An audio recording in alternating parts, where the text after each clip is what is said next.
I'm going to record this meeting. So thanks for inviting me and giving me the chance to present my research. In the last decades, there have been many progresses in the research on Rett syndrome. From the proper recognition of the disease in the 1960s, another big result in 1999 has been the discovery of the gene associated to Rett, methyl-CpG binding protein 2. The discovery of the gene allowed the generation of disease models, and these models are mice mutant for MCP2 and show the same symptoms of the disease in humans: impaired movement, difficulty breathing, etc. The models have been used for studying the mechanism of the disease and for testing candidate treatment, both genetic treatments and pharmacologic treatments.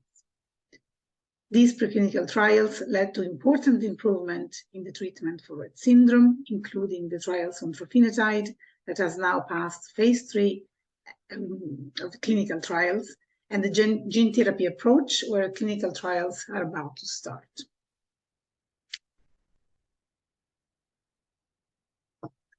So during these years, we learned many things. Not all the success obtained in mouse models translated into success in patients. And this is quite common in biomedical research. Some compounds that reached even phase 3 of clinical trials in Rett syndrome did not pass, although several patients improved significantly with the treatment. Why is this so? We would expect that being Rett syndrome a disease associated to one single gene, the situation would be more homogeneous. Yet, we know that in Rett syndrome, there is a broad range of symptoms, and these can come with different severity. So each patient has a different prognosis and will respond differently to this treatment.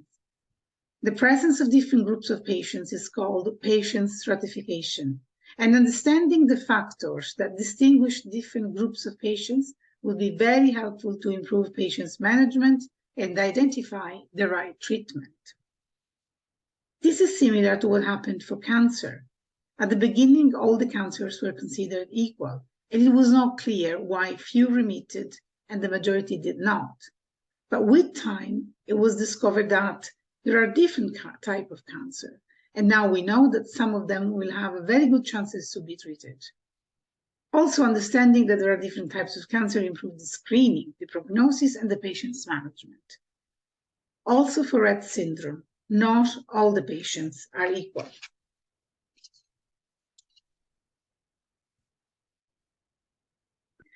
Now, what are the factors that distinguish different groups in Rett syndrome? For sure, the genetic mutation of MCP2 is an important player. A study in the US reported that mild mutations in MCP2 are associated to milder symptoms, while big mutations such as deletion of a central part of the MCP2 protein are usually associated to a severe clinical presentation. However, the genetic mutations are not sufficient to explain the variability in Rett syndrome. Also, epigenetics has a role. Females have 2 copies of the MCP2 gene, 1 on each X chromosome. For a natural program of our body, one of these X chromosomes is silenced, and if the healthy MCP2 copy is on the silent chromosome, the individual will likely have a pathology because the mutant, less functional MCP2 protein is the one that is doing all the job. Vice versa, if the mutant copy is on the chromosome that is silenced, and the healthy copy is the one expressed, the subject will appear normal, and probably he or she would not even be screened for MCP2 mutations. So genetic and epigenetic factors are important, but also other factors such as diet, climate, immune system have an influence. And the variability of the symptoms paired with the rarity of the condition hampers the research on Rett syndrome, and it is probably the reason why the preclinical trials are more successful compared to the clinical studies. Mice models are more homogeneous. They have the same MCP2 mutation, they're growing in the same conditions, they eat the same food, and so on. So understanding even some of the principles of patient stratification could help us understanding Rett syndrome and planning new trials, so that more treatments can be available to different groups of patients.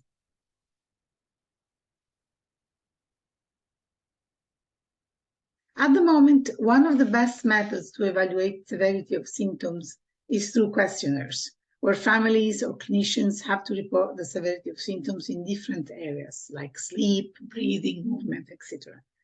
This is the case for the Rett Syndrome Behavioral Questionnaire, RCBQ. However, it will be more objective to have non-invasive analysis, such as blood withdrawal, to measure the severity of symptoms.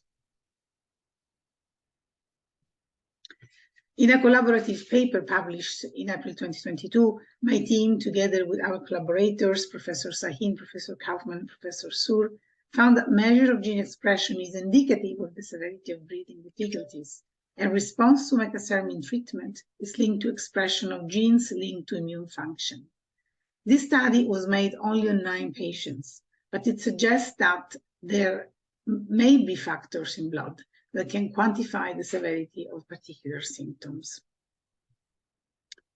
In another study, we measured brain activity of patients enrolled in another safety study for methasermin, a candidate treatment that successfully passed the safety phase 1, but that failed to improve the primary outcomes of phase 2.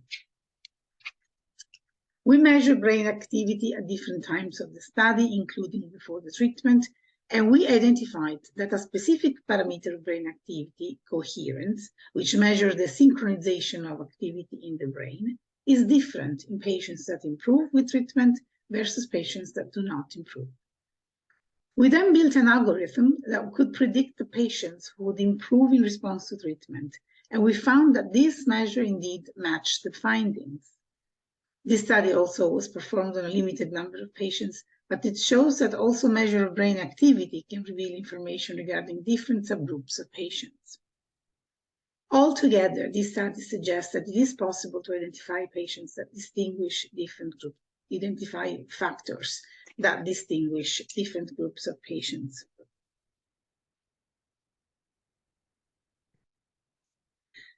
The difference between patients with Rett syndrome are also present at the population level.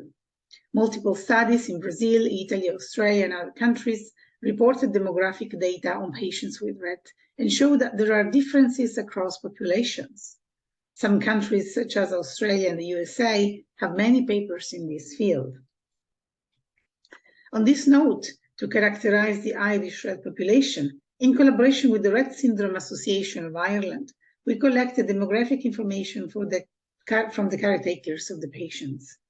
And we use a subset of questions used in the Rett Europe registry, and some families reviewed the questionnaire before distributing to the families of the association.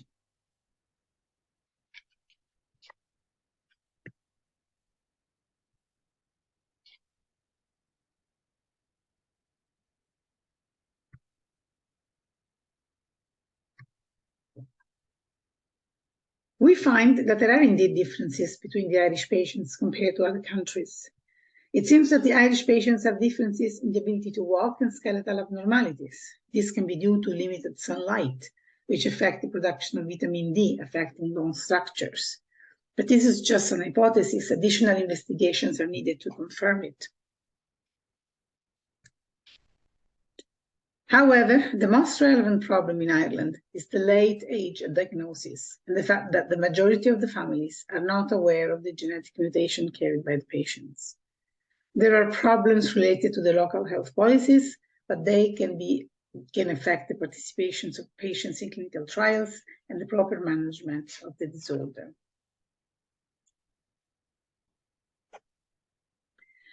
While informative, these papers can only compare the different populations in each country because the data are aggregated. There is a limited number of patients and different data are collected in different ways.